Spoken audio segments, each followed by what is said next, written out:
बिसूर high school येथे ग्राहक प्रबोधन। मिरज तालुक्यातील बिसूर येथे आज विद्यार्थी ग्राहक प्रबोधन कार्यक्रम पार पडला। ग्राहक पंचायत महाराष्ट्राच्या कार्यकर्त्यांनी या कार्यक्रमाचे आयोजन केले होते। कार्यक्रमाचे अध्यक्षस्थानी बिसूर शाळा समितीचे अध्यक्ष श्री डी पाटील सर होते। प्रारंभी प्रास्ताविक विद्यालयाचे प्राचार्य श्री खोत सर यांनी केले, तर सर्व उपस्थितांचे स्वागत ग्राहक पंचायत महाराष्ट्राचे चेश्री किरण जाधव यांनी केले। त्यांनी विद्यार्थ्यांना ग्राहक पंचायतीची व ग्राहक संरक्षण या बाबींची ओळख करून दिली।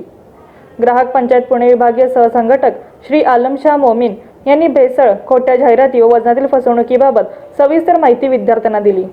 यावेळी त्यांनी व्यवहारातील लहान मोठी उदाहरणे देऊन विद्यार्थ्यांना फसवणुकीबाबत मार्गदर्शन केले। वजनातील फसवणूक, भेसळ व खोट्या जाहिरातीमधील फसवणूक विद्यार्थ्यांना समजून सांगितली। फसल्यानंतर न्याय मागण्याऐवजी खरेदी करताना विशेष दक्षता घेण्याचे त्यांनी विद्यार्थ्यांना आवाहन केले।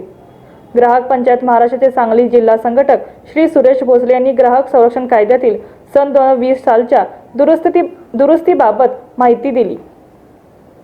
त्यांनी मानवाधिकार कायद्याबाबत देखील मार्गदर्शन केले। तर आंतरराष्ट्रीय मानवाधिकार संघटनेचे सांगली जिल्हा अध्यक्ष श्री अनवर इनामदार यांनी विद्यार्थ्यांना रस्ते सुरक्षेबाबत आवाहन केले। नंतर आभार प्रदर्शनानंतर कार्यक्रम संपला।